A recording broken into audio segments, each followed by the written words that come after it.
നിയമസഭാ തെരഞ്ഞെടുപ്പുമായി ബന്ധപ്പെട്ട ചർച്ചകൾക്കായി മുസ്ലിം ലീഗ് സംസ്ഥാന ഭാരവാഹി യോഗം ഇന്ന് കോഴിക്കോട് നടക്കും. ലീഗ് മത്സരിക്കുമെന്ന് ഉറപ്പിച്ച സീറ്റുകളിലെ പ്രാഥമിക സ്ഥാനാർത്ഥി നിർണയ ചർച്ച യോഗത്തിൽ നടക്കും.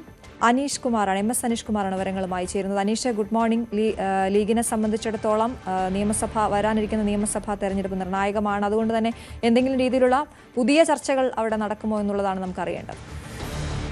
അശ്വതി, തെരഞ്ഞെടുപ്പുമായി ബന്ധപ്പെട്ട ഒരുക്കങ്ങൾ നേരത്തെയാക്കാൻ UDF മൊത്തത്തിൽ തീരുമാനിച്ചിരുന്നു. കോൺഗ്രസ് അതിന്റെ ചർച്ചകൾ ഏതാണ്ട് അവസാന ഘട്ടത്തിലേക്ക് കടക്കുമ്പോൾ മുസ്ലിം ലീഗും വളരെ പെട്ടെന്ന് തന്നെ ഇക്കാര്യത്തിൽ തീരുമാനമെടുക്കാനാണ് ധാരണയായിരിക്കുന്നത്. ഇതിന്റെ ഭാഗമായാണ് ഇന്ന് സംസ്ഥാന നേതൃയോഗം കോഴിക്കോട്ട് ചേരുന്നത്. 11 മണിക്ക് ലീഗ് ഹൌസിലാണ് യോഗം ചേരുമെന്ന് അറിയിച്ചിരിക്കുന്നത്. പ്രധാനമായും 2-3 കാര്യങ്ങൾ പരിഗണിക്കും. ഒന്ന്, ഇത്തവണത്തെ തെരഞ്ഞെടുപ്പിൽ ഈ വനിതകൾക്കും യുവാക്കൾക്കും കൂടുതൽ പ്രാധാന്യം നൽകും, അല്ലെങ്കിൽ കൂടുതൽ സീറ്റുകൾ നൽകുമെന്ന് നേരത്തെ നേതൃത്വം അറിയിച്ചിരുന്നു. ഇത് എത്തരത്തിലാവണം, ഈ സീറ്റുകളുടെ ഒരു വിഭജനം എന്നതിനെ കുറിച്ചുള്ള പ്രാഥമിക ചർച്ചകൾ ഇന്ന് നടക്കും. ഒപ്പം ഈ ചില സീറ്റുകൾ വെച്ചുമാറുന്നതുമായി ബന്ധപ്പെട്ടുള്ള പ്രാഥമികമായ ചർച്ചകൾ നേരത്തെ തന്നെ പാർട്ടിക്കുള്ളിൽ നടന്നിരുന്നു. പ്രത്യേകിച്ചും ഈ വിജയസാധ്യത കുറഞ്ഞ ചില സീറ്റുകൾ, കോൺഗ്രസിന് വിജയിക്കാൻ കൂടുതൽ സാധ്യതയുള്ള സീറ്റുകൾ പരസ്പരം വെച്ചുമാറി നേട്ടം വർദ്ധിപ്പിക്കുക എന്ന ഒരു രീതിയാണ്.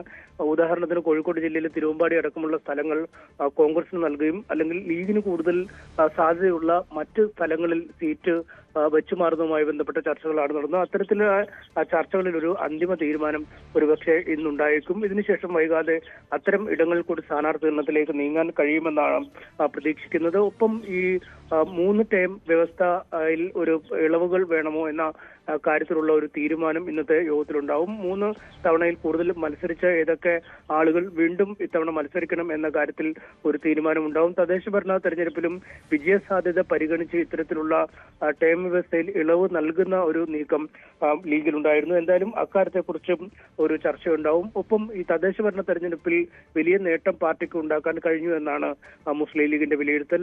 സാധാരണഗതിയിൽ മലബാർ ജില്ലകളിലാണ്, മലപ്പുറത്തും കോഴിക്കോട്ടും കാസർഗോഡും കണ്ണൂരും ഒക്കെയാണ് ആ പാർട്ടിക്ക് കൂടുതൽ നേട്ടങ്ങൾ ഉണ്ടാക്കാൻ കഴിയുന്നത്. എന്നാൽ ഇത്തവണ തൃശ്ശൂരിനപ്പുറത്തേക്കുള്ള തെക്കൻ ജില്ലകളിലും കാര്യമായ നേട്ടം പാർട്ടിക്ക് ഉണ്ടാക്കാൻ കഴിഞ്ഞുവെന്ന് നേതൃത്വം കണക്കുകൾ നിരത്തി അവകാശപ്പെടുന്നുണ്ട്. അതുകൊണ്ട് തന്നെ മലബാറിനപ്പുറം മറ്റു ചില ഇടങ്ങളിൽ കൂടി സീറ്റ് പാർട്ടിക്ക് വേണം, അല്ലെങ്കിൽ ഇത്തവണ മത്സരിക്കാൻ കൂടുതൽ സീറ്റുകൾ പാർട്ടിക്ക് വേണം എന്ന ആവശ്യം പാണക്കാട് തങ്ങൾ തന്നെ നേരത്തെ പരസ്യമായി മാധ്യമങ്ങളോടക്കം പറയുകയും ചെയ്തു. അതുകൊണ്ട് ഇക്കാര്യത്തിൽ എന്ത് നിലപാടാണ് സ്വീകരിക്കേണ്ടതെന്നത് സംബന്ധിച്ച കൃത്യമായ ചർച്ച ഇന്നത്തെ യോഗത്തിലുണ്ടാവും.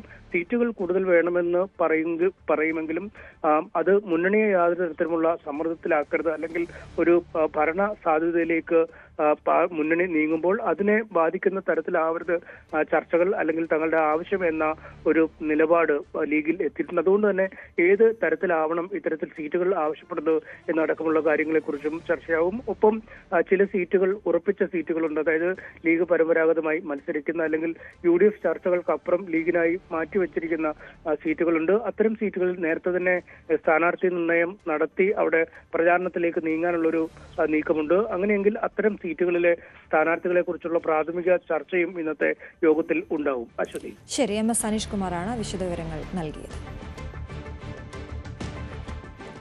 മുസ്ലിം ലീഗ് നേതൃത്വത്തിനെതിരെ കാസർഗോഡ് തൃക്കരിപ്പൂരിൽ യൂത്ത് ലീഗ് പ്രവർത്തകരുടെ പരസ്യ പ്രതിഷേധം. ലീഗ് ജില്ലാ സെക്രട്ടറി AGC ബഷീർ ഉൾപ്പെടെയുള്ളവരുടെ കോലം കത്തിച്ചു. തൃക്കരിപ്പൂർ പഞ്ചായത്ത് യൂത്ത് ലീഗ് ഭാരവാഹികളായ സഫീർ VP, ബീരിച്ചേരി, മെഹബൂബ് IT എന്നിവർക്കെതിരെയുണ്ടായ പാർട്ടി നടപടിയിൽ പ്രതിഷേധിച്ചാണ് 50ഓളം യൂത്ത് ലീഗ് പ്രവർത്തകർ നേതാക്കളുടെ കോലം കത്തിച്ചത്. യൂത്ത് ലീഗ് പ്രവർത്തകർ ബീരിച്ചേരി ലീഗ് ഓഫീസിൽ കരിങ്കൊടി ഉയർത്തുകയും ചെയ്തു.